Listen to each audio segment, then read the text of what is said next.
There's a bid to break us out of the cycle of gloom. After years of anemic growth, Jeremy Hunt has made clear his budget today will be designed to get the UK moving again. As he made his way to the Commons this morning, he'd already effectively announced measures on childcare and pension reform. But now it is make or break time for this still relatively new Chancellor. His party languishes in the polls, his country at the bottom of the growth tables of leading nations. So what can he do about it? Anushka will be here in the studio to take us through what the Chancellor has to say. Joel will do some rapid mental arithmetic to tell us what it all means. And Robert will, of course, join us from Westminster, where he's just popped up. It is a budget, we are told, with big ambitions, but can it possibly match its advance billing?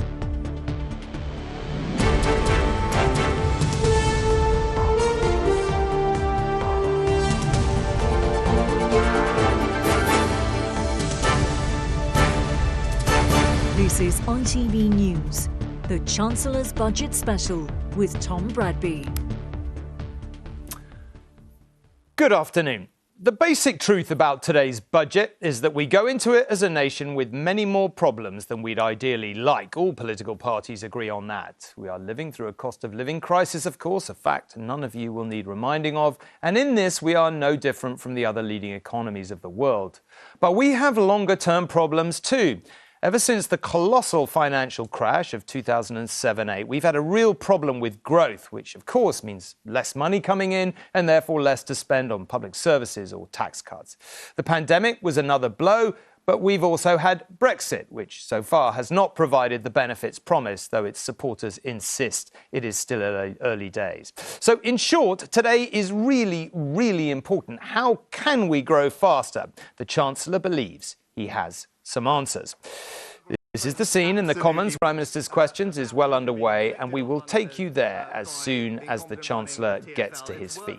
But first, let's take a look at what we can expect, or what we think we can expect. Anushka is here and will be taking us through what the Chancellor has in that red box. Anushka, just for a radical change, it feels like we already know quite a lot of it already. Yeah, we know that Jeremy Hunt is calling this his budget for growth, including getting people back into work. And he has a little help. The magic money tree has conveniently thrown up an additional £30 billion, according to the Institute for Fiscal Studies. Now, that's because of falling wholesale energy prices, among other factors. Now, sources insist that the Chancellor isn't going to spend it all at once for two key reasons. In the longer term, debt. The government's primary fiscal rule is to get debt falling by 2027, and you can see we're going the opposite way right now. In the short term, it is that government mantra of inflation. The aim to halve that rate is why Treasury folk tell me Jeremy Hunt will try to be restrained when it comes to, for example, public sector pay, with no new money expected today. But inflation is falling, as you can see, and we will get a new forecast that will feed into ongoing talks with health unions, so there could be more money at some point. Now, Paul Johnson of the IFS says the government shouldn't use inflation as an excuse. He says it's all about choices. After all, we are expecting a fair bit of spending today, £6 billion on freezing fuel duty.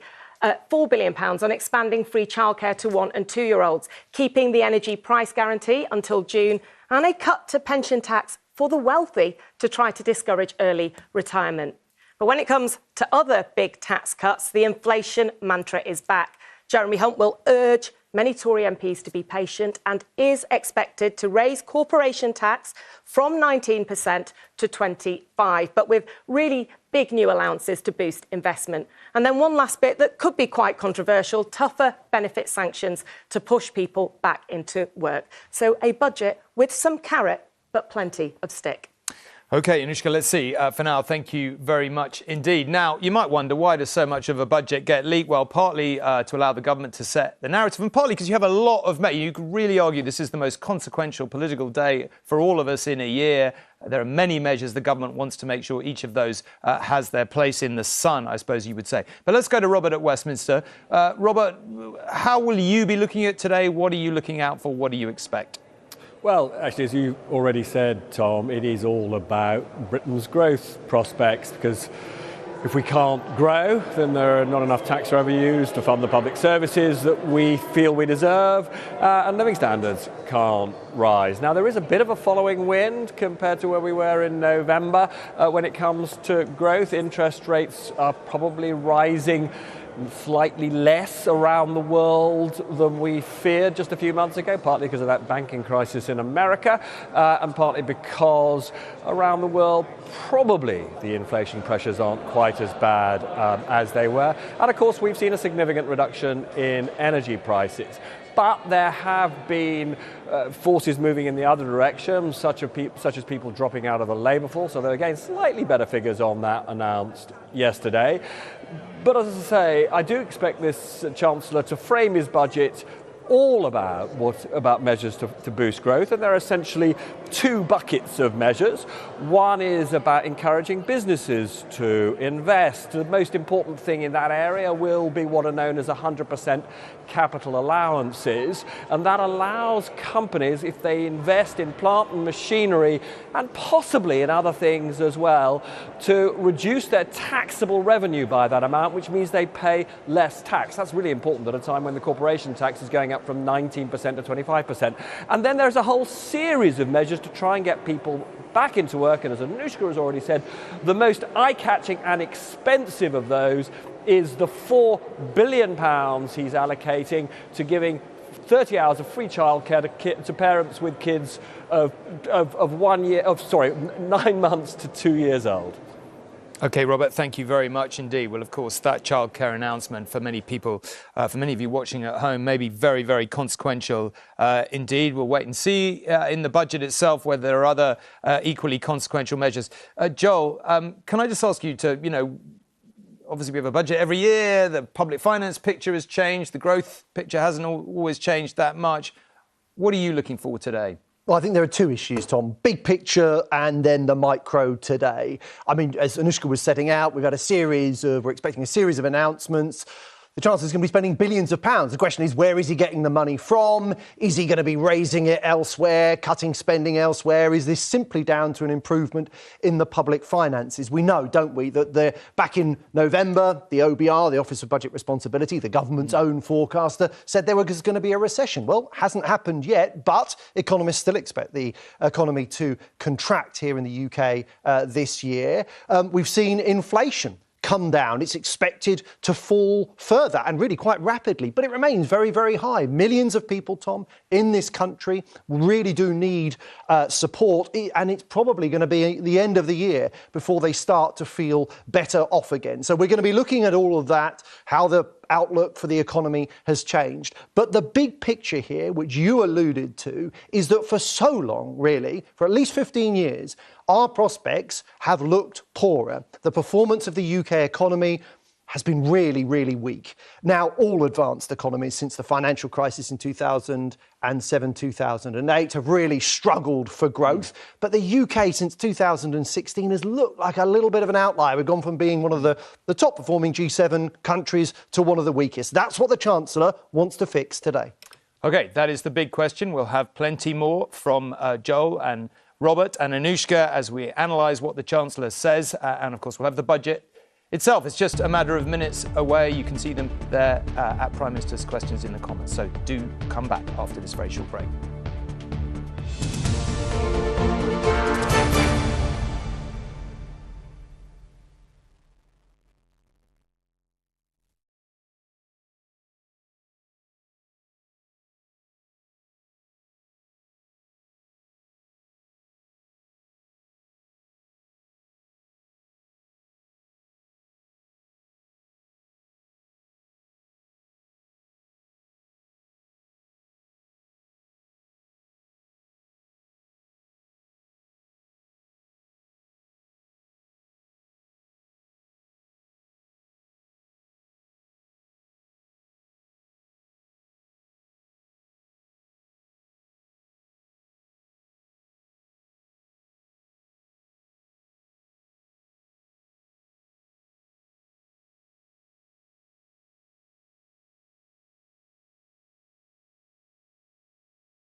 Welcome back to ITV's special coverage of the Chancellor's budget. We are just waiting for Jeremy Hunt to take to his feet. As you can see, there is a packed chamber for the House of Commons' Prime Minister's question time, and it's always packed for the Chancellor's budget as well. And we will go there as soon as Jeremy Hunt is on his feet. We have no idea, of course, how long he will speak for. As soon as he sits down, Keir Starmer will be on his feet to give a response. Of course, the Leader of the Opposition doesn't get to know what's in the Chancellor's budget, so it's the ultimate test of thinking on your feet. Let's go to Robert. So much of it's leaked. That's pretty standard in recent years for the reasons we outlined earlier. It's also been pretty standard for the Chancellor to have a bit of a rabbit out the hat at the end, a surprise. I guess you don't know what that is, but what are you particularly looking out for, and how many surprises do you think there are likely to be? So, look, I'm told, Tom, there is no very significant rabbit. I mean, obviously, the childcare stuff that was briefed out last night it's big, £4 billion, as I say. I suppose, if I'm honest, Tom, what I'm mostly interested in is the small print. So take the childcare policy, for example. There are plenty of people who say that the childcare that's currently being provided to those with older children, 3 and 4 year olds, actually has a toxic impact on the system because it pays childcare as a rate that many say means that the businesses that run childcare can't make a decent profit, and therefore at the moment what they do is they charge parents of older kids younger kids, the 1-year-olds and the 2-year-olds we were talking about, more, and that sort of subsidises the system.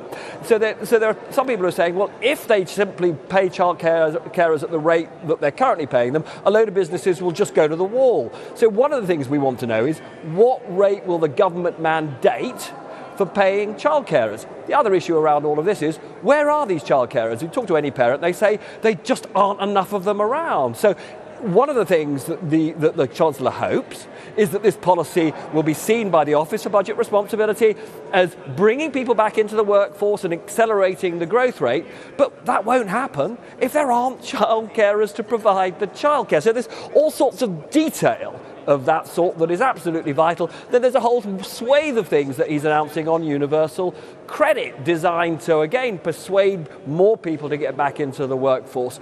But again, the detail will tell us whether this is sort of brutal coercion or sensible encouragement. So in the end, for me, it's really the nitty-gritty that counts as much as the sort of big picture, headline-grabbing announcements. OK, well, Robert, thank you very much indeed. We're looking at the House of Commons chamber there. The Speaker has just been swapped for the Deputy Speaker. The Deputy Speaker, by tradition, hosts the debate that takes place once the Chancellor is off his feet. As you see, we're probably only seconds away from Jeremy Hunt getting up to talk. It's always interesting when you're planning a budget programme. As I said earlier, you've got no idea how long the Chancellor is going to be on his feet for, and it does vary a great deal. So she's going through a preamble here, and she will invite Jeremy Hunt to speak any moment now. I'm tempted to bring Joel in here to point out that one of the other things we're looking for, one of the things that doesn't get leaked in the budget, is of course the public finance figures, the growth figures, all this stuff we're talking about, which is critically important. Yeah, absolutely, because obviously it shapes and forms the decisions that he can take and the flexibility that he's got, Tom. He's clearly got some things that... OK, Joel, I'm going to rudely interrupt you because Mr. Hunt is on his feet. Madam Deputy Speaker, in the face of enormous challenges, I report today on a British economy which is proving the doubters wrong. In the autumn, we took difficult decisions to deliver stability and sound money. Since mid-October, 10-year gilt rates have fallen, debt servicing costs are down, mortgage rates are lower, and inflation has peaked. The International Monetary Fund says our approach means the UK economy is on the right track. Yeah. But we remain vigilant and will not hesitate to take whatever steps are necessary for economic stability. Today, the Office for Budget Responsibility forecasts that because of changing international factors and the measures I take, the UK will not now enter a technical recession this year. They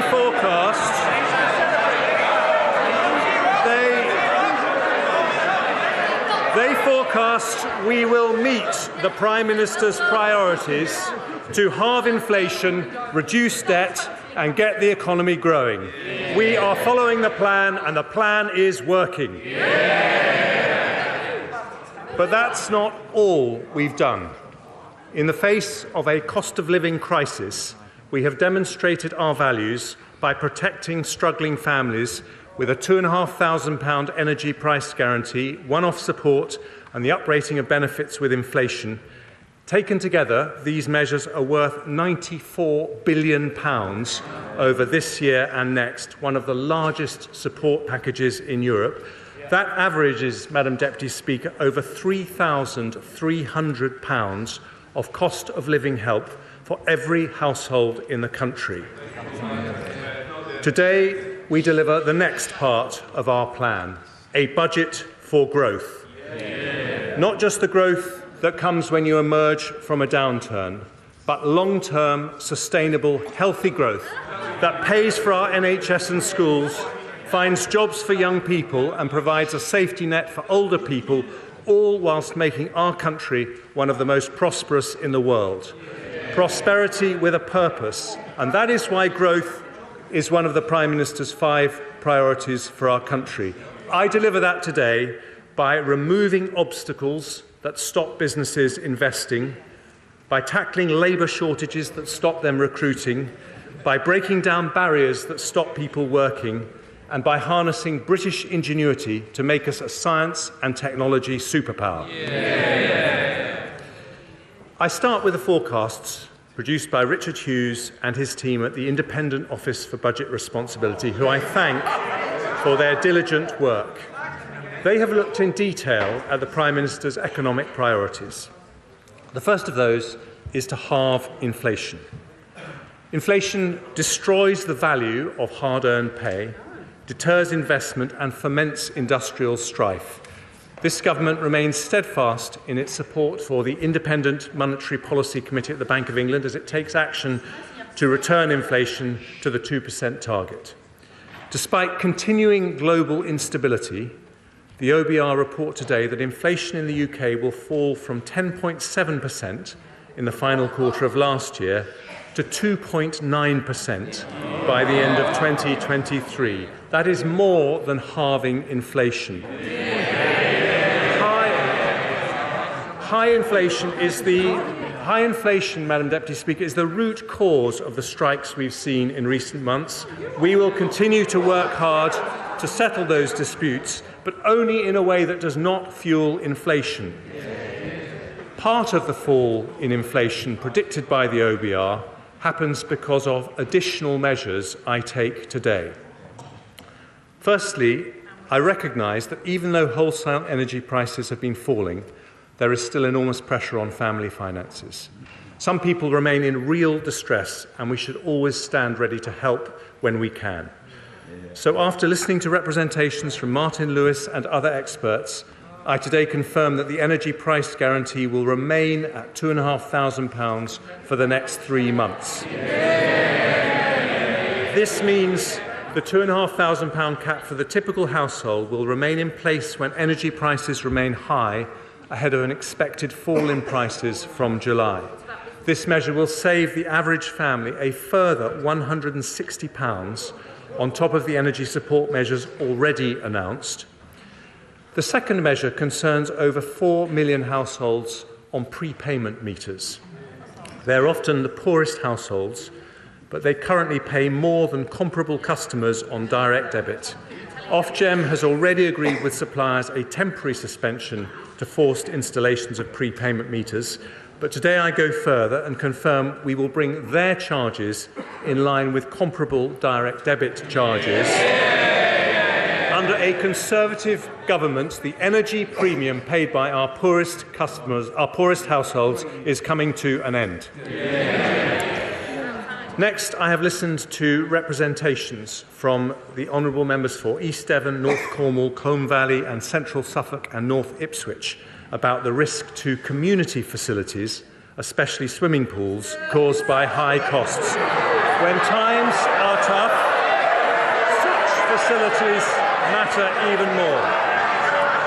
So today I am providing a £63 million fund. Order! We want to hear what the Chancellor of the Exchequer is actually saying. Enough. Chancellor. Today I am providing a £63 million fund to keep our public leisure centres and pools afloat. I have also heard from my right honourable friend, the Charities Minister, and his Secretary of State about the brilliant work third sector organisations are doing to help people struggling in tough times. They can often reach people in need that central or local government cannot. So I will give his department £100 million to support thousands of local charities and community organisations do their fantastic work. I also note the personal courage of one of my predecessors, my right honourable friend from Bromsgrove, in talking about the tragedy of suicide and the importance of preventing it. We already invest a lot in this area, but I will assign an extra £10 million over the next 2 years, nearly £1 million for every year that he's been in Parliament, to help the voluntary sector play an even bigger role in stopping families experiencing that intolerable heartache. My penultimate cost of living measure concerns one of our other most treasured community institutions, the Great British Pub. In December, I extended the alcohol duty freeze until the 1st of August, after which duties will go up in line with inflation in the usual way. But today, I will do something that was not possible when we were in the EU and significantly increase the generosity of draft relief so that from the 1st of August, the duty on draft products in pubs will be up to 11 pence lower than the duty in supermarkets. It's a differential a Conservative government will maintain as part of a new Brexit pubs guarantee. Madam Deputy Speaker, British ale is warm, but the duty on a pint is frozen. And even better, thanks to the Windsor framework negotiated by my right honourable friend, the Prime Minister, that change will now apply to every pub in Northern Ireland. And finally, Madam Deputy Speaker, I've heard the representations from the honourable member for Stoke-on-Trent North, my right honourable friend for Witham, and my right honourable friend from South Thanet and the Sun newspaper about the impact on motorists of the planned 11 pence rise in fuel duty. I noticed the party opposite called for a freeze on this duty. Somehow they forgot to tell the British people they have voted against every single fuel duty freeze for the last 12 years. Because inflation remains high, I have decided now is not the right time to uprate fuel duty with inflation or increase the duty. So here's what I'm going to do for a further 12 months. I'm going to maintain the 5p cut and I'm going to freeze fuel duty too. That saves the average driver £100 next year and around £200 since the 5p cut was introduced. Our energy price guarantee, fuel duty and duty on a pint all frozen in today's budget. That doesn't just help families, it helps the economy too, because their combined impact reduces CPI inflation by nearly 0.75% this year, lowering inflation when it is particularly high. I now turn to the Prime Minister's second priority, which is to reduce debt. Here too, our plan is on track. Underlying debt is forecast to be 92.4% of GDP next year, then 97.3%, 94.6%, 94.8%, before falling to 94.6% in 27-28. We are meeting the debt priority. And with a buffer of £6.5 billion, it means we are meeting our fiscal rule to have debt falling as a percentage of GDP by the 5th year of the forecast. As a proportion of GDP, our debt remains lower than the USA, Canada, France, Italy and Japan.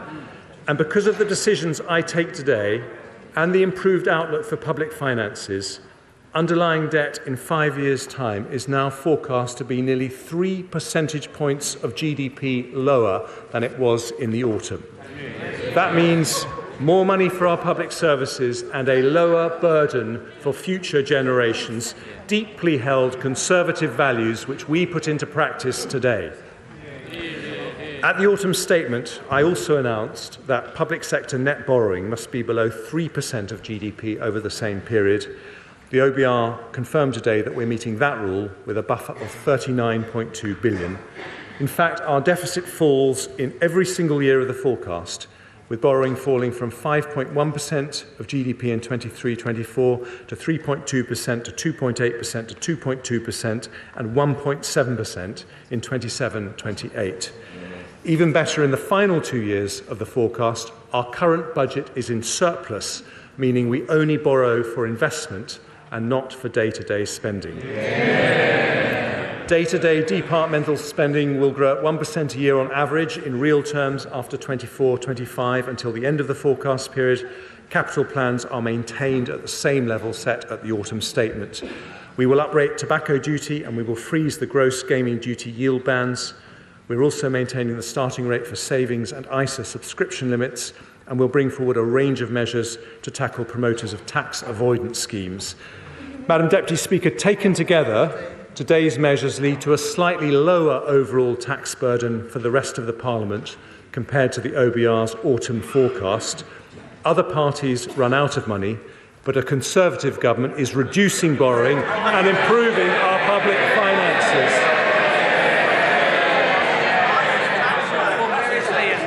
By doing so, we are on track to halve inflation, get debt falling and grow our economy, which I turn to next. Growth, Madam Deputy Speaker, is the Prime Minister's third priority and the focus of today's budget.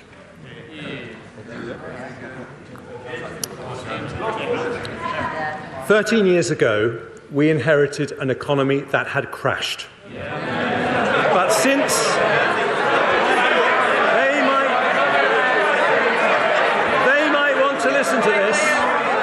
they might want to listen to this, because since 2010, we've grown more than major countries like France, Italy or Japan, about the same as Europe's largest economy, Germany. We've halved unemployment, we've cut inequality, we've reduced the number of workless households by 1 million. For the first time ever, because of rises in tax thresholds made by successive Conservative chancellors, people in our country can earn £1,000 a month without paying a penny of tax or national insurance.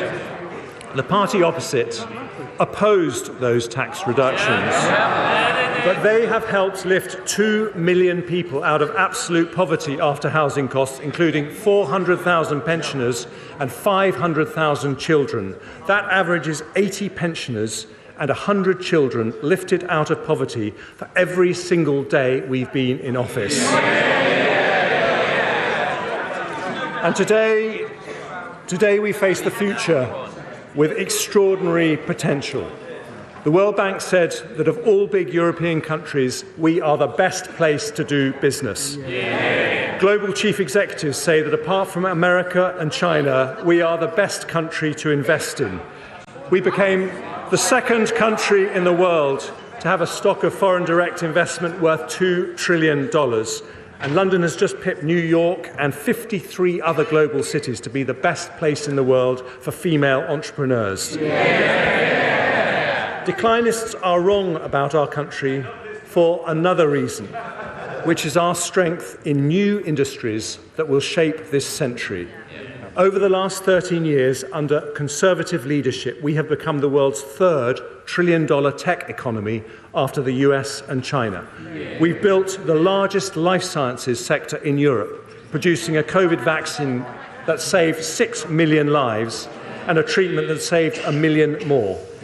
Our film and TV industry has become Europe's largest, with our creative industries growing at twice the rate of the economy. Our advanced manufacturing industries produce around half the world's large civil aircraft wings.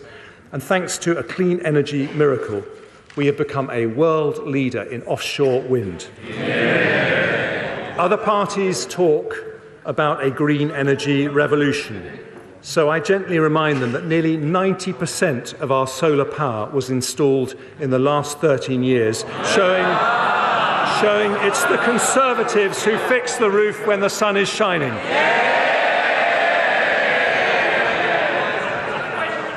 Now, let's turn to what the OBR say about our growth prospects. In November, they expected that the UK economy would enter recession in 2022 and contract by 1.4% in 23. That left many families feeling concerned about the future. But today, the OBR forecast we will not enter a recession at all this year, with a contraction of just 0.2%. And after this year, the UK economy will grow in every single year of the forecast period by 1.8% in 24, 2.5%, 2.1% and 1.9% in 27. They also expect the unemployment rate to rise by less than 1 percentage point to 4.4%, with 170,000 fewer people out of work compared to their autumn forecast. Madam Deputy Speaker, that return to growth has direct consequences for our role on the global stage. I am proud that we are giving the brave people of Ukraine more military support than anyone else in Europe. On Monday, we were able to go even further, with my right honourable friend announcing a £5 billion package of funding for the Ministry of Defence, an additional £2 billion next year and £3 billion the year after.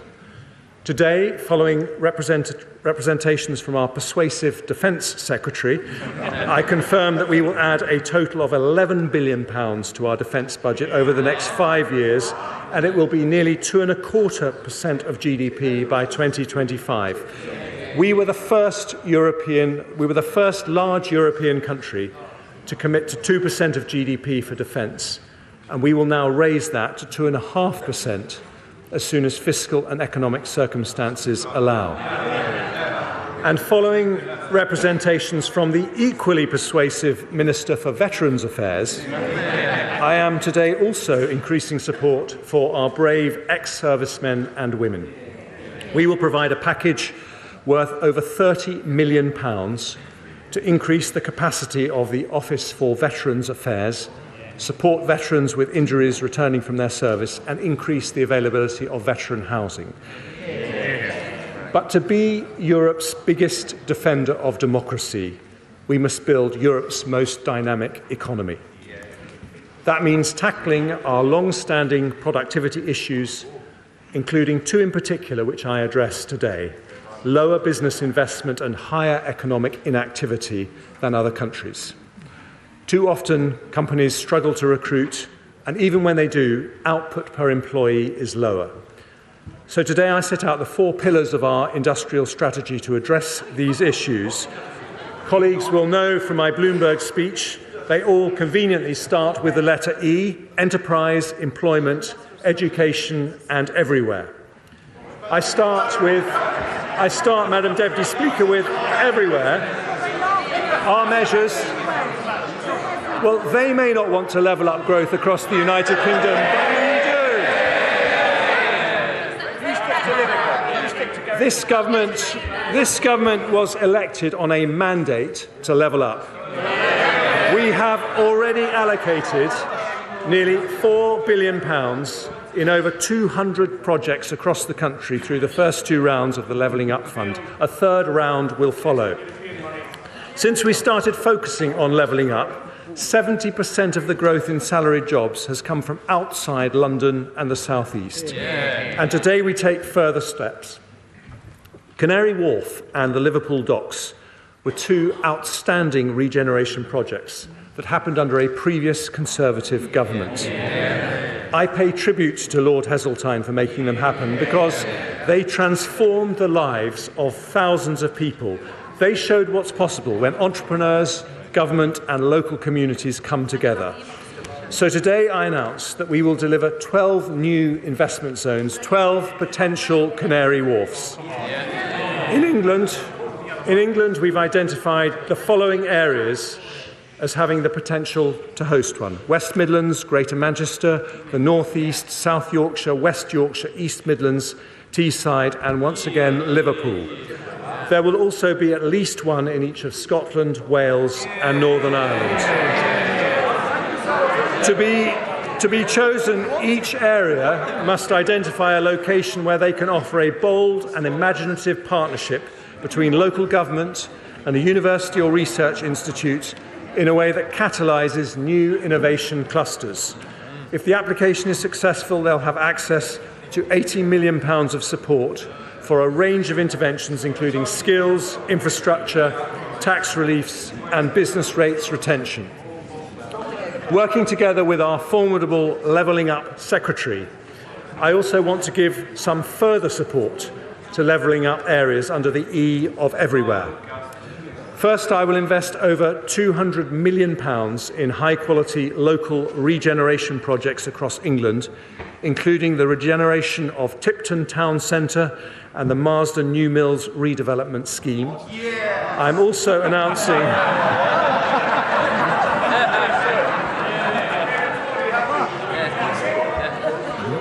announcing a further £161 million for regeneration projects in mayoral combined authorities and the Greater London Authority, and I will make over £400 million available for new levelling up partnerships in areas that include Redcar and Cleveland, Blackburn, Oldham, Rochdale, Mansfield, South Tyneside and Bassetlaw. Having listened to the case for better local transport infrastructure from many honourable members, I can announce a second round of the City Region Sustainable Transport Settlements allocating £8.8 billion over the next 5-year funding period. And following a wet, then cold winter, I have also received particularly strong representations from my honourable friends from North Devon, South West Devon and Newton Abbot, as well as Councillor Peter Martin from my own constituency, about the curse of potholes.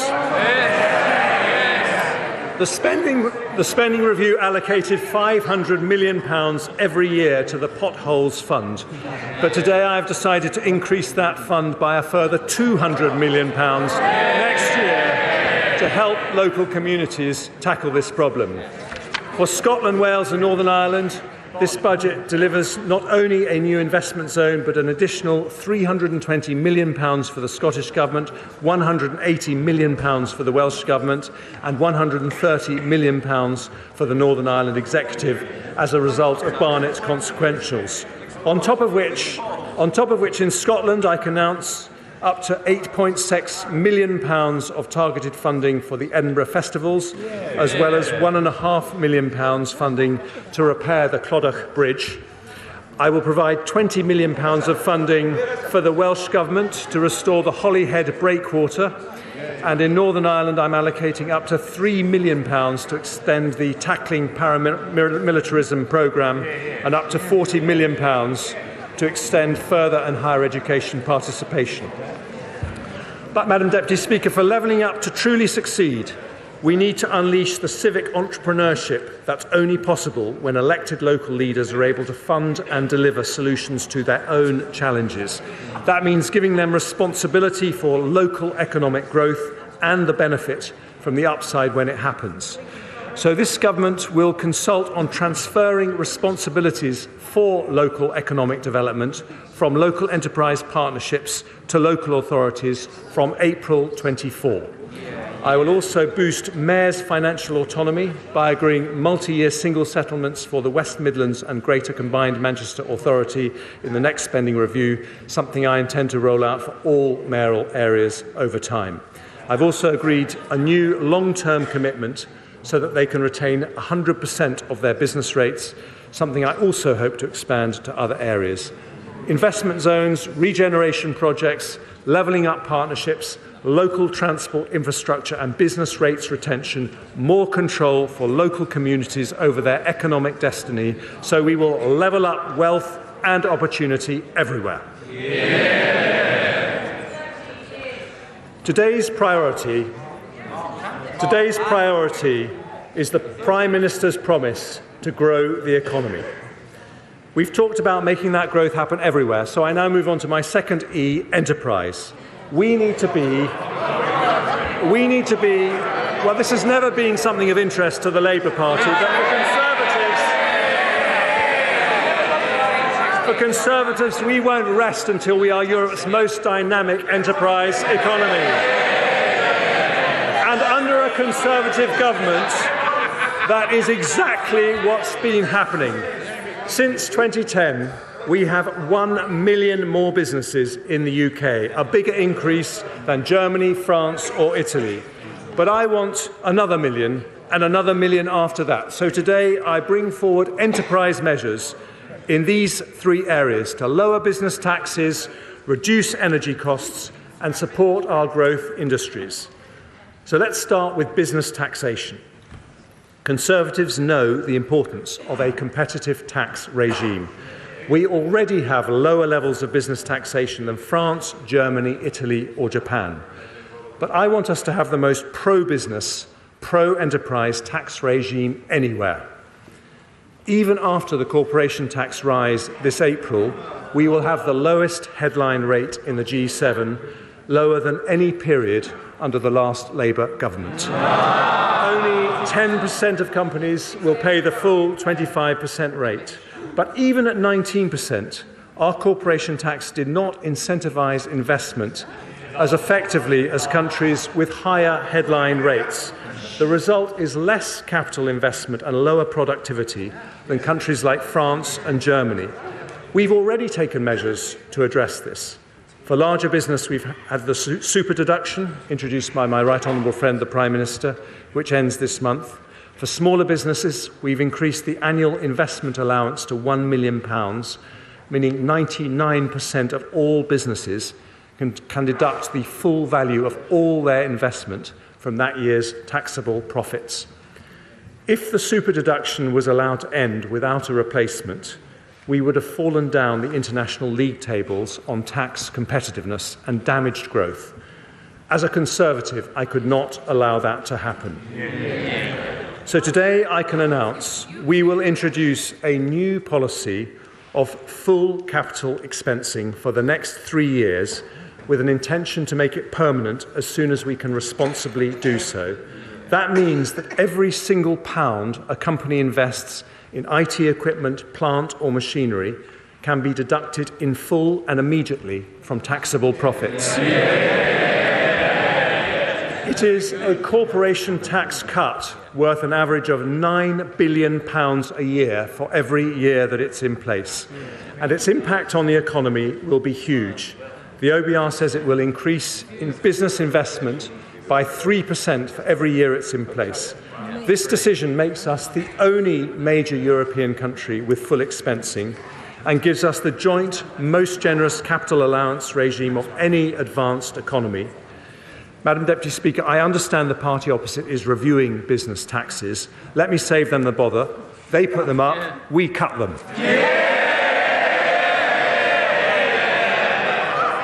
I also want to make our taxes more competitive in our life science and creative industries sectors. In the autumn, I said I'd return with a more robust R&D tax credit scheme for smaller research-intensive companies. So today, I'm introducing an enhanced credit, which means that if a qualifying small or medium-sized business spends 40% or more of their total expenditure on R&D, they'll be able to claim a credit worth £27 for every £100 they spend. That means an eligible cancer drug company spending £2 million on research and development will receive over £500,000 to help them develop breakthrough treatments. It's a £1.8 billion package of support, helping 20,000 cutting-edge companies who day by day are turning Britain into a science superpower. And this government's audiovisual tax reliefs have helped make our film and TV industry the biggest in Europe. Only last month, Pinewood announced an expansion which will bring another 8,000 jobs to the UK. To give even more momentum to this critical sector, I'll introduce an expenditure credit with a rate of 34% for film, high-end television and video games, and 39% for the animation and children's TV sectors. I'll maintain the qualifying threshold for high-end television at £1 million. And because our theatres, orchestras and museums do such a brilliant job at attracting tourists to London and the UK, I'll extend for another 2 years their current 45% and 50% reliefs. Madam Deputy Speaker, an enterprise economy needs low taxes, but it also needs cheap and reliable energy. We have already announced billions of support to help businesses reduce their energy bills through the Energy Bills Relief Scheme and the Energy Bills Discount Scheme. We've appointed Dame Alison Rose, Chief Executive of NatWest, to co-chair our National Energy Efficiency Task Force and help deliver our national ambition to reduce energy use by 15%. And to support her efforts, I'll extend the Climate Change Agreement Scheme for 2 years to allow eligible businesses £600 million of tax relief on energy efficiency measures. But the long-term solution is not subsidy, but security. That means investing in domestic sources of energy that fall outside Putin or any autocrat's control.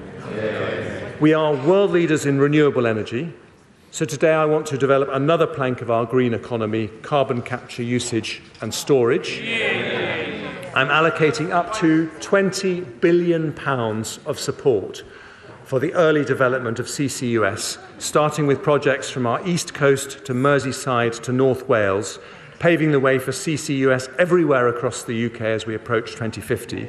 That will support up to 50,000 jobs, attract private sector investment, and help capture 20 to 30 million tonnes of CO2 per year by 2030. We have increased the proportion of electricity generated from renewables from under 10% when we came into office to nearly 40%. But because the wind doesn't always blow and the sun doesn't always shine, even under the Conservatives, Madam Deputy Speaker, we will need another critical source of cheap and reliable energy, and that is nuclear.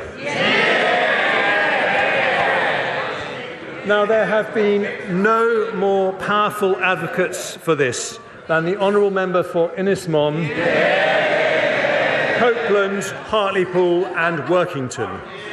They rightly say that increasing nuclear capacity is vital to meet our net zero obligations.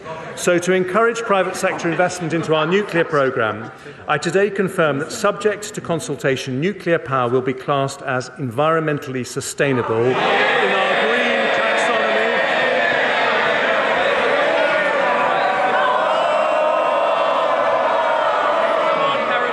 That will give it access to the same investment incentives as renewable energy. And alongside that will come more public investment. In the autumn statement, I announced the first state-financed investment in nuclear for a generation, a £700 million investment in Sizewell C. Today, I can announce 2 further commitments to deliver our nuclear ambitions. Firstly, following representations from our Energetic Energy Security Secretary, I am announcing the launch of Great British Nuclear, which will bring down costs and provide opportunities across the nuclear supply chain to help provide 1/4 of our electricity by 2050. And secondly, it's so good to hear Labour in favour of nuclear energy.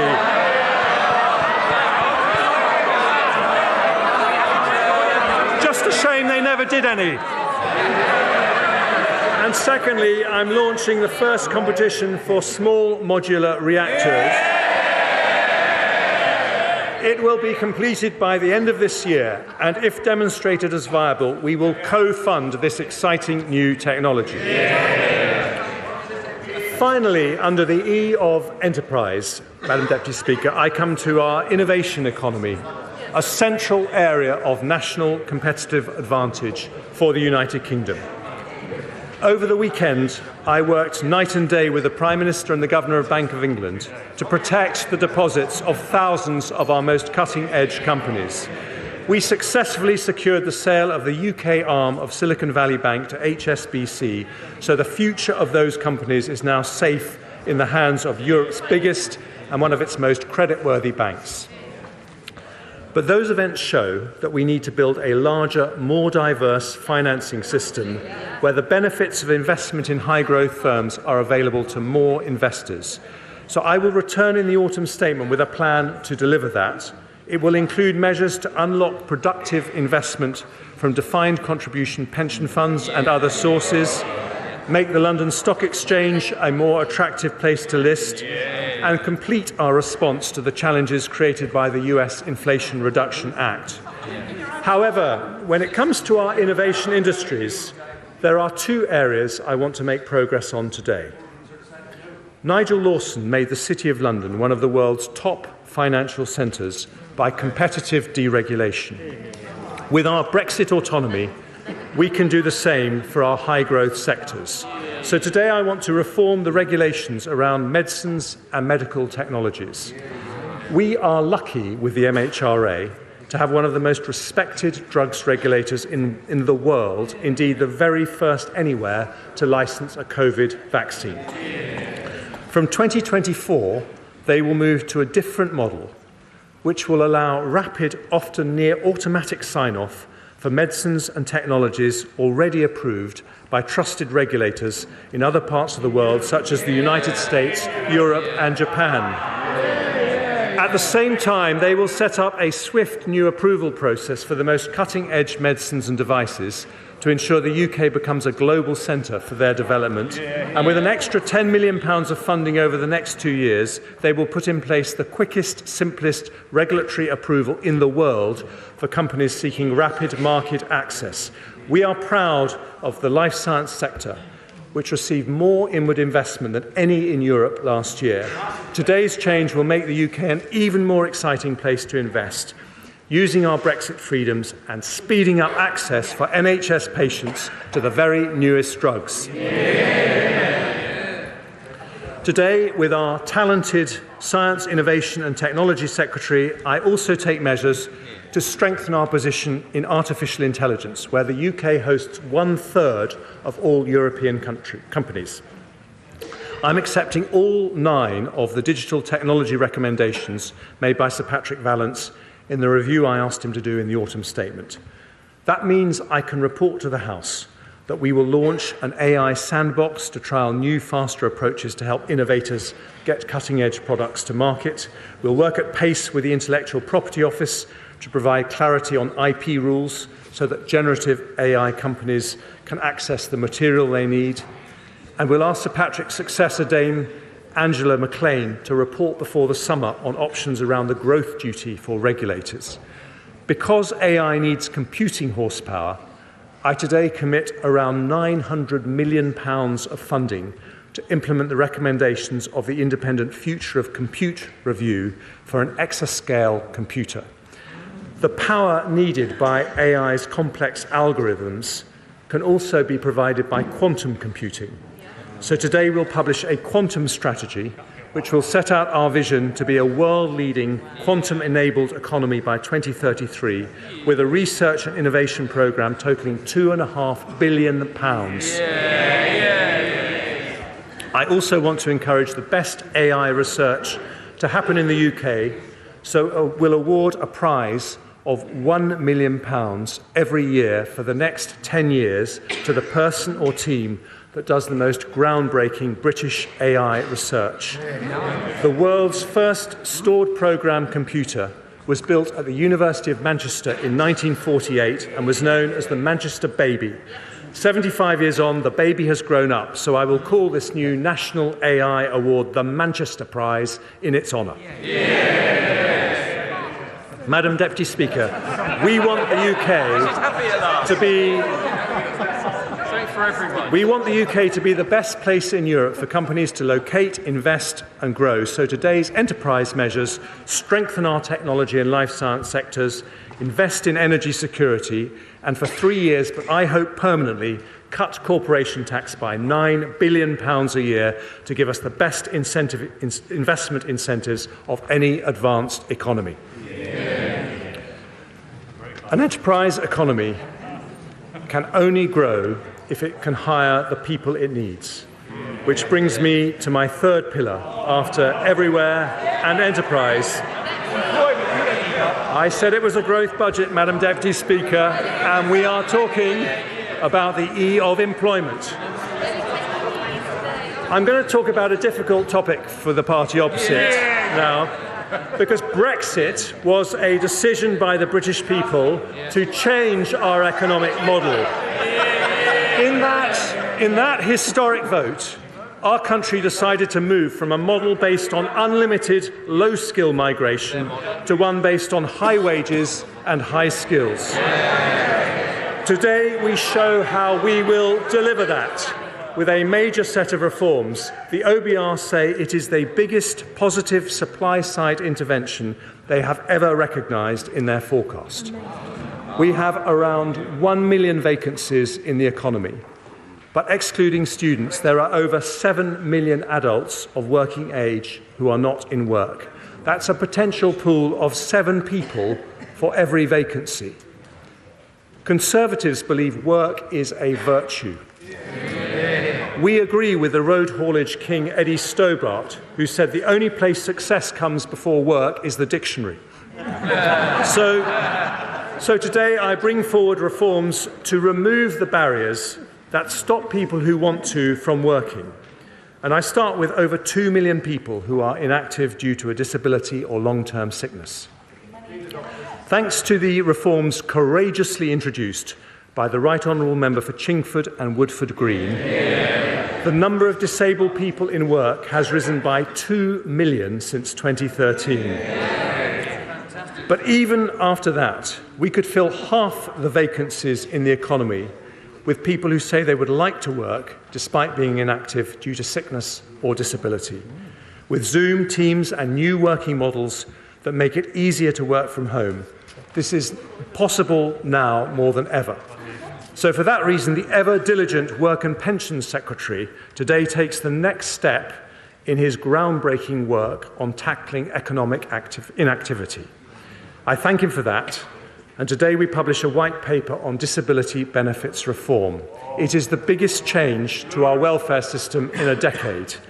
His plans will abolish the work capability assessment in Great Britain and separate benefit entitlement from an individual's ability to work. As a result, disabled benefit claimants will always be able to seek work without fear of losing financial support. Today, I'm going further by announcing that in England and Wales, after listening to representations from the Centre for Social Justice and others, we will fund a new programme called Universal Support.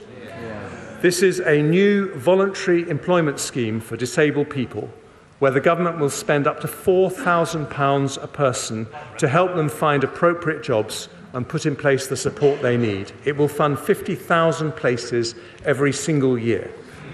We also want to help those who are forced to leave work because of a health condition such as a back pain or a mental health issue. We should give them support before they end up leaving their job. So working with our Health Secretary, I'm announcing a £400 million plan to increase the availability of mental health and musculoskeletal resources and expand the individual placement and support scheme. And because occupational health provided by employers has a key role to play, I'll also bring forward 2 new consultations on how to improve its availability and double the funding for the small company subsidy pilot. There's another group that deserve particular attention, which is children in care.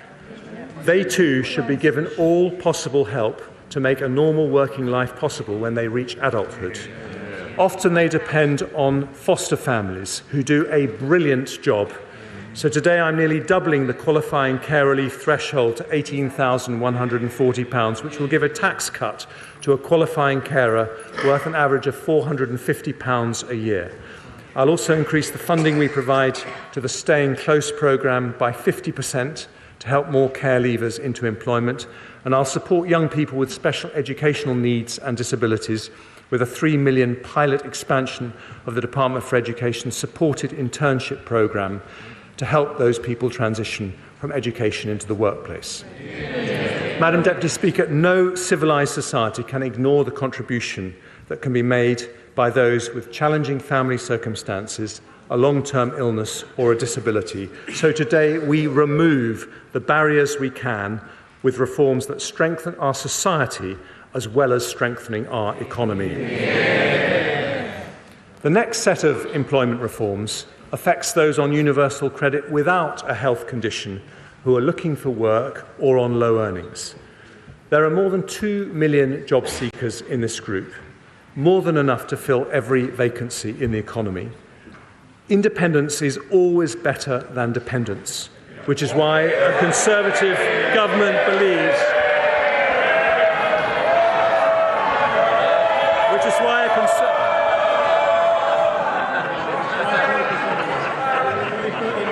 with some exceptions, Madam Deputy Speaker, independence is always better than dependence, which is why a Conservative government believes those who can work should. So sanctions will be applied more rigorously to those who fail to meet strict work search requirements or choose not to take up a reasonable job offer. And for those working low hours, we will increase the administrative earnings threshold from the equivalent of 15 hours to 18 hours at national living wage for an individual claimant, meaning that anyone working below this level will receive more work coach support alongside a more intensive conditionality regime. The next group of workers I want to support are those aged over 50. My younger officials have termed these people older workers, although as a 56-year-old myself, I prefer the term experienced. Fully 3.5 million people of pre-retirement age over 50 are not part of the labour force, an increase of 320,000 since before the pandemic. We now have the 23rd highest inactivity rate for over 55s in the OECD. If we matched the rate of Sweden, we would add more than 1 million people to our national labour force. Madam Deputy Speaker, I say this not to flatter you, but older people are the most skilled and experienced people we have.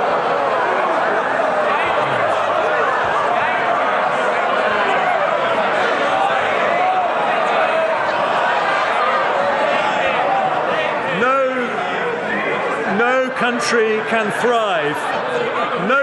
can thrive if it turns its back on such a wealth of talent and ability.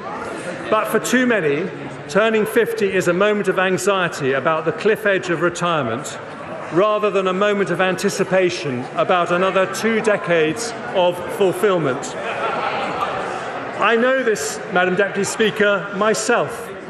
After I turned 50, I was relegated to the backbenches and planned for a quiet life, but instead I decided to set an example by embarking on a new career in finance. So today I take 3 steps to make it easier for those who wish to. It's going well, thank you. And today I take 3 steps to make it easier for those who wish to work longer. First, we will increase the number of people who get the best possible financial, health and career guidance ahead of retirement by enhancing the DWP's excellent midlife MOT strategy. They will also increase by 5-fold the number of 50-plus universal credits who receive midlife MOTs from 8,000 to 40,000 a year. Second, with my right honourable friend, the Education Secretary, who has a deep personal commitment to this area, will introduce a new kind of apprenticeship targeted at the over 50s who want to return to work. They will be called returnerships and operate alongside skills boot camps and sector-based work academies. They'll bring together our existing skills programmes to make them more appealing for older workers, focusing on flexibility and previous experience to reduce training length. Finally, I have listened to the concerns of many senior NHS clinicians who say unpredictable pension tax charges are making them leave the NHS just when they are needed the most. The NHS is our biggest employer, and we will shortly publish a long-term workforce plan that I promised in the autumn statement. But ahead of that, I don't want any doctor to retire early because of the way pension taxes work. It's an issue I've discussed not just with the current Health Secretary, but a former Health Secretary who kindly took a break from WhatsApping his colleagues to consider it.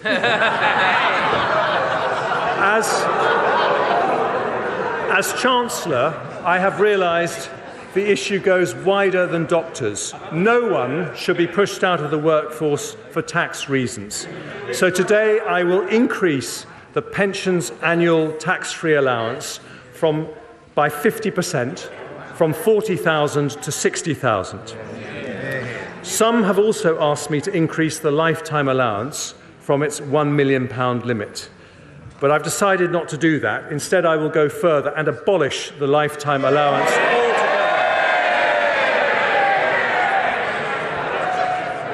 It is a pension tax reform that will stop over 80% of NHS doctors from receiving a tax charge, incentivise our most experienced and productive workers to stay in work for longer, and simplify our tax system, taking thousands of people out of the complexity. Order. Just because the Chancellor of the Exchequer is either unpopular or popular, we still have to keep the noise down because we still have to hear what he has to say. He has more to say. Chancellor of the Exchequer. Thank you, Madam Deputy Speaker. This is a comprehensive plan to remove the barriers to work facing those on benefits, those with health conditions and older workers. That is the E of the employment pillar of today's growth budget, which brings me to the final pillar of our growth plan. After employment, enterprise and everywhere, I turn to the E of education. Over more than a decade, this Conservative government has driven improvement in our education system. We've risen by nearly 10 places in the international league tables for English and maths since 2015 alone. In the autumn statement, I built on this programme with an extra £2.3 billion annual investment to our schools. We're reviewing our approach to skills with Sir Michael Barber. We set out our plans to transform lifelong learning with a new lifelong loan entitlement. And my right honourable friend, the Prime Minister, announced plans to make maths compulsory till 18. But today I want to address an issue in our education system that is bad for children and damaging for the economy. It's an issue that starts even before a child enters the gates of a school. Today I want to reform our childcare system. We have one of the most expensive systems in the world. Almost half of non-working mothers say they would prefer to work if they could arrange suitable childcare. For many women, a career break becomes a career end. Our female participation rate is higher than average for OECD economies, but we trail top performers like Denmark and the Netherlands. If we match Dutch levels of participation, there would be more than 1 million additional women working. And we can do that. So today I announce a series of reforms that start that journey. I begin with the supply of childcare.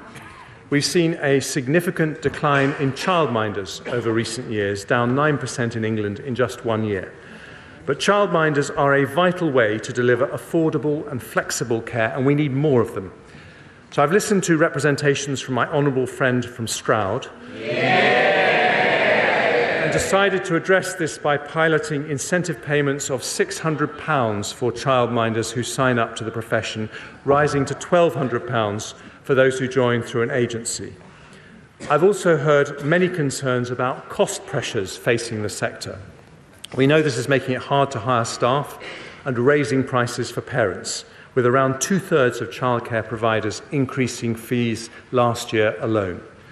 So we'll increase the funding paid to nurseries providing free childcare under the Hours offer by £204 million from this September, rising to £288 million next year. That's an average of a 30% increase in the 2-year-old rate this year, just as the sector has requested. I will also offer providers more flexibility in how they operate in line with other parts of the UK, So alongside that additional funding, we will change minimum staff-to-child ratios from 1 to 4 to 1 to 5 for 2-year-olds in England, as happens in Scotland, although the new ratios will remain optional with no obligation on either childminders or parents to adopt them.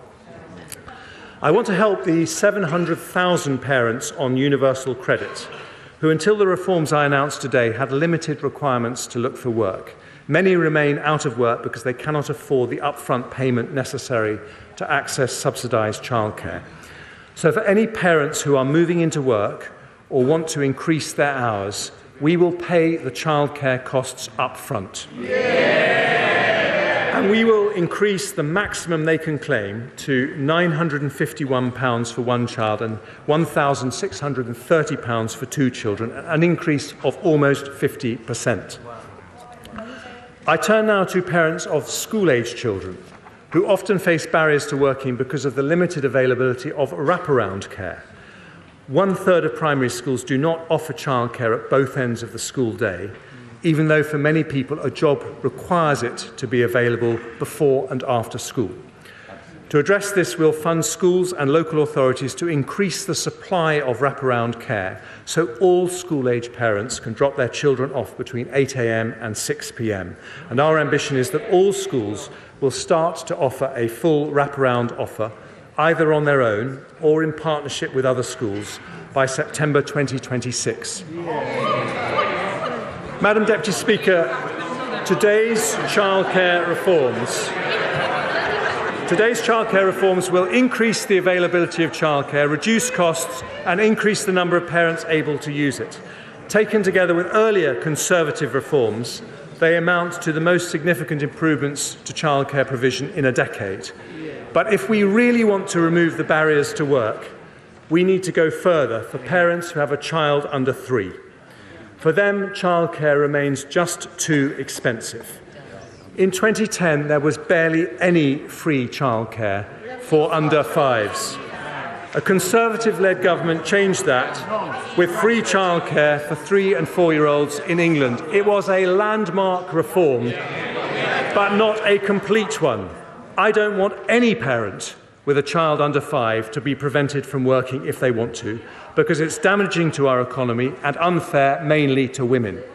So today I announce that in eligible households where all adults are working at least 16 hours, we will introduce 30 hours of free childcare, not just for 3 and 4-year-olds, but for every single child over the age of 9 months. The 30-hour offer will now start from the moment maternity or paternity leave ends. It's a package worth, on average, £6,500 every year for a family with a 2-year-old child using 35 hours of childcare every week and reduces their childcare costs by nearly 60%. Because it is such a large reform, we will introduce it in stages to ensure there is enough supply in the market. Working parents of 2-year-olds will be able to access 15 hours of free care from April 2024, helping around 500,000 parents. From September 24, that 15 hours will be extended to all children from 9 months up, meaning a total of nearly 1 million parents will be eligible. And from September 25, every single working parent of under 5s will have access to 30 hours free childcare per week. Madam Deputy Speaker. Order. Mr. Perkins, stop it.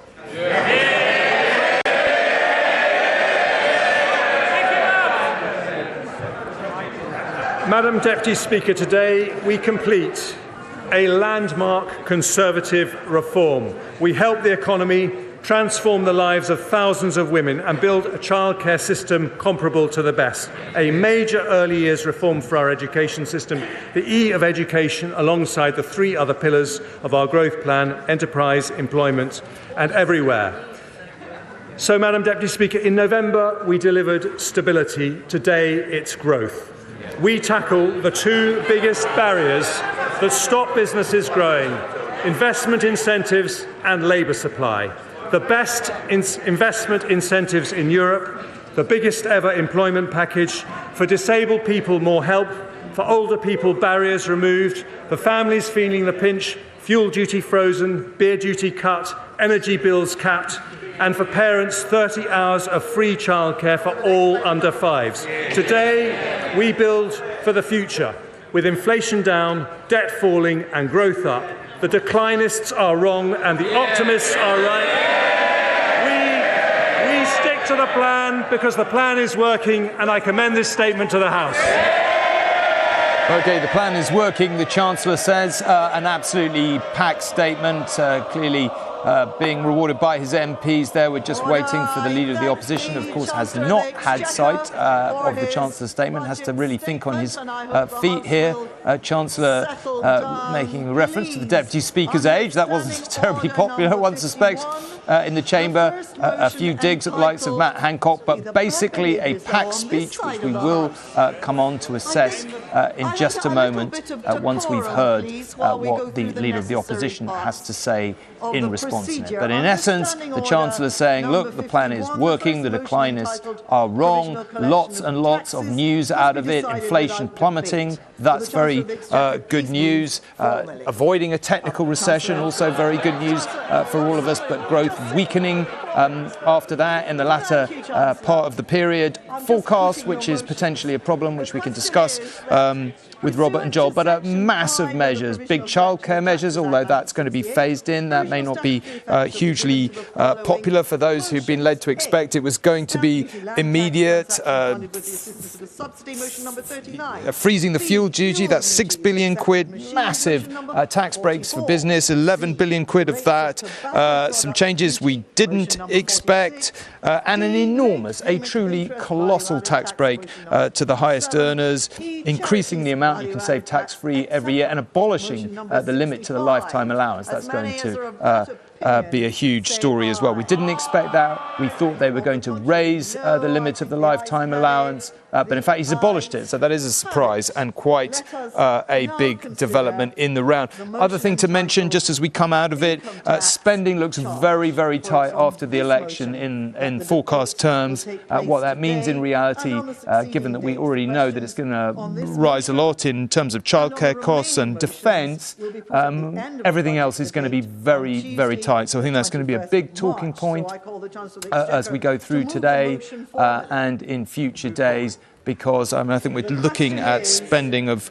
a 1% rise after the election, and that is very, very tight indeed. In reality, it means that in all other departments, we're looking at a period of austerity. He spoke for an hour or so. It's a long way short of the record. That's William Gladstone, if you're wondering. 1853, 4 hours, 45 minutes. So we've been spared that, but there was a lot in it. Here we go. Keir Starmer, Leader of the Opposition. Thank you, Madam Deputy Speaker. And can I say it's good to see you back in the chair? It's looking radiant. So for all the hype, a budget for growth that downgrades the growth forecast. Yep. His opening boast was that things aren't quite as bad now as they were in October last year after the kamikaze budget. Yeah. And the more that he pretends everything is fine, the more he shows just how out of touch they are. After 13 years of his government, our economy needed major surgery.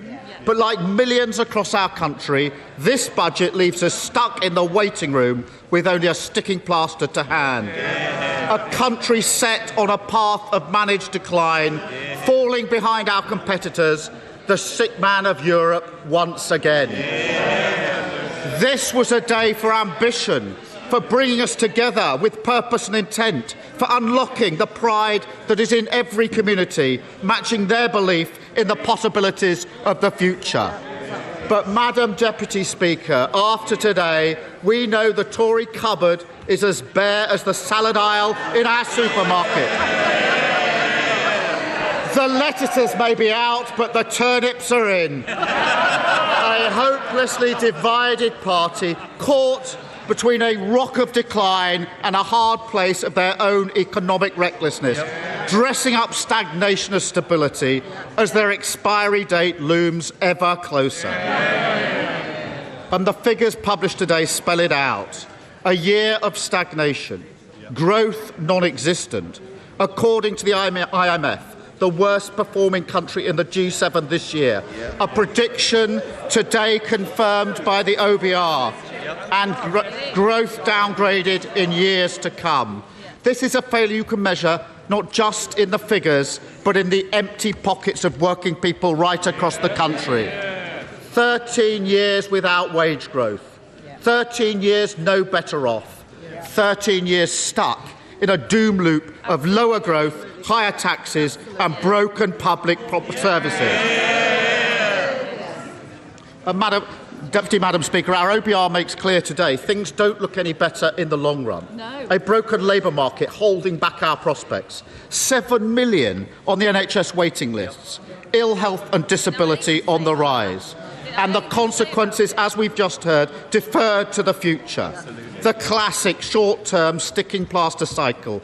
Decisions cynically ducked today, pain for working people tomorrow. It doesn't have to be like this. Britain has enormous potential. On science, innovation, technology, we should be leading, not lagging. We need an industrial strategy that removes barriers to investment.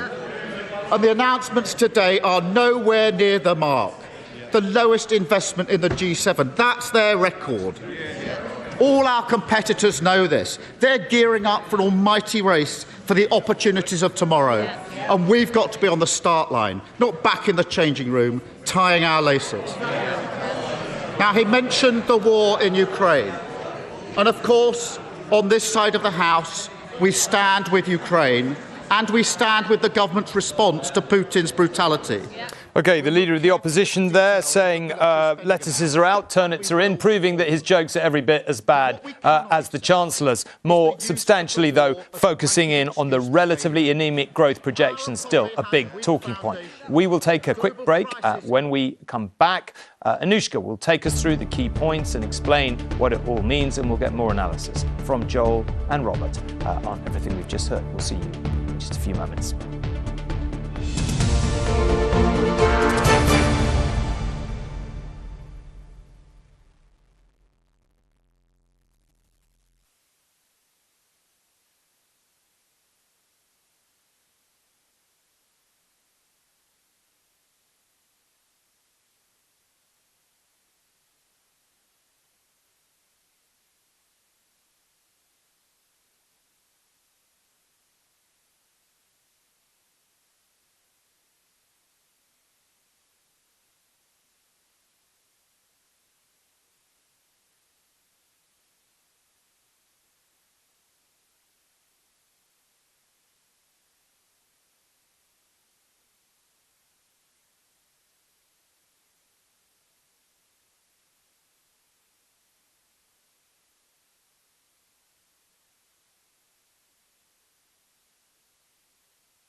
OK, welcome back. You are watching an ITV News special, The Chancellor's Budget. In the last few minutes, Jeremy Hunt has revealed his budget for growth, as he called it, with plans including a freeze on both fuel duty and the price of a pint of beer, as well as a massive tax reform on pensions. Well, Anushka has been going through all the details to talk us through the most significant bits out of what the Chancellor has said. Anushka. Thank you, Tom. Let's start with inflation and that huge drop from 10.7% at the end of last year to 2.9% by the end of 2023. So not just halved, cut by more than 2/3. The Chancellor made the point that this could help solve public sector pay deals. Now, on economic growth, he was able to tell Parliament that we will not enter a technical recession this year, with growth rising by 1.8%, 2.5%, 2.1% and then 1.9% in 2027. Now, when the Chancellor said debt would also be lower then, thanks to lower wholesale energy prices, he was able to extend the £2,500 energy price guarantee until June, as expected.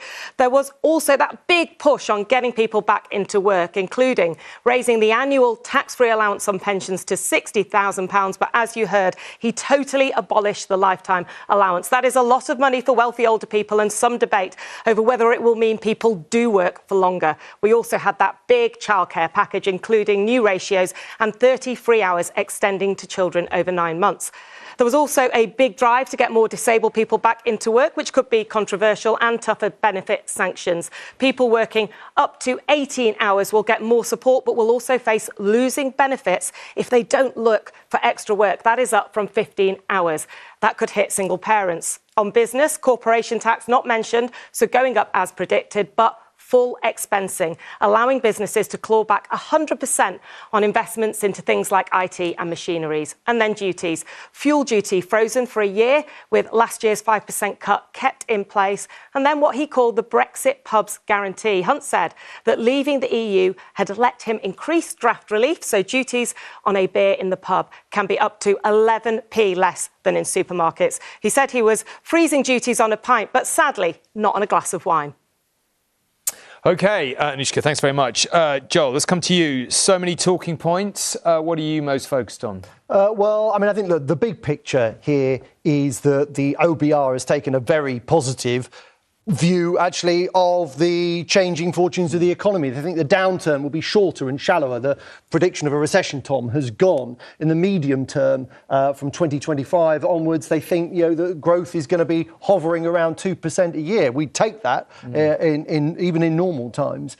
The deficit and debt will be lower as a result. That gives him some room for manoeuvre. He's saving. He's got about £20 billion less of borrowing this year and next. He's spending 2/3 of that. He's using that money to support household energy bills, business investment, that very eye-catching announcement on the sort of temporary capital expensing receipts that businesses will benefit from, and to sort of coax people back into the labour market, all the childcare expenses. Now, the OBR, the independent government's own forecaster, takes the view that actually this reform is going to be extremely effective. It's going to help to lower inflation. It will raise employment and economic growth in the medium term. Here's the catch here, though, Tom. The Chancellor is meeting his own self-imposed forecast on debt by the narrowest of margins in 5 years out. OK, let's go to Robert.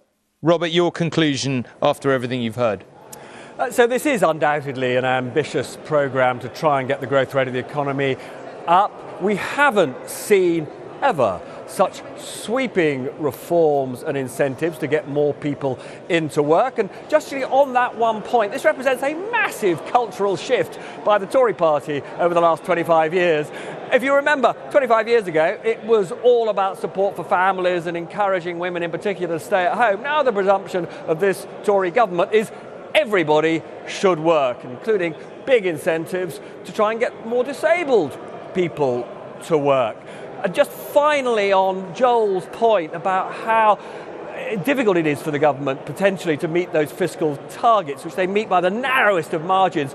That is why the most expensive element of this budget, which is this massive tax incentive to businesses, £10 billion a year to encourage them to invest, is at the moment only lasting for 3 years, because if they rolled it over, they would actually miss their own rules on balancing the books. That said, the Chancellor says that he wants that tax incentive to become permanent. He's hoping that the economy does better, and the reason for that is business says these incentives only really work if they know they are there forever. OK, Robert, thank you very much indeed. There are 6 million talking points. Thankfully, we have our service ITVX. We're all about to record some analysis. It'll be on there.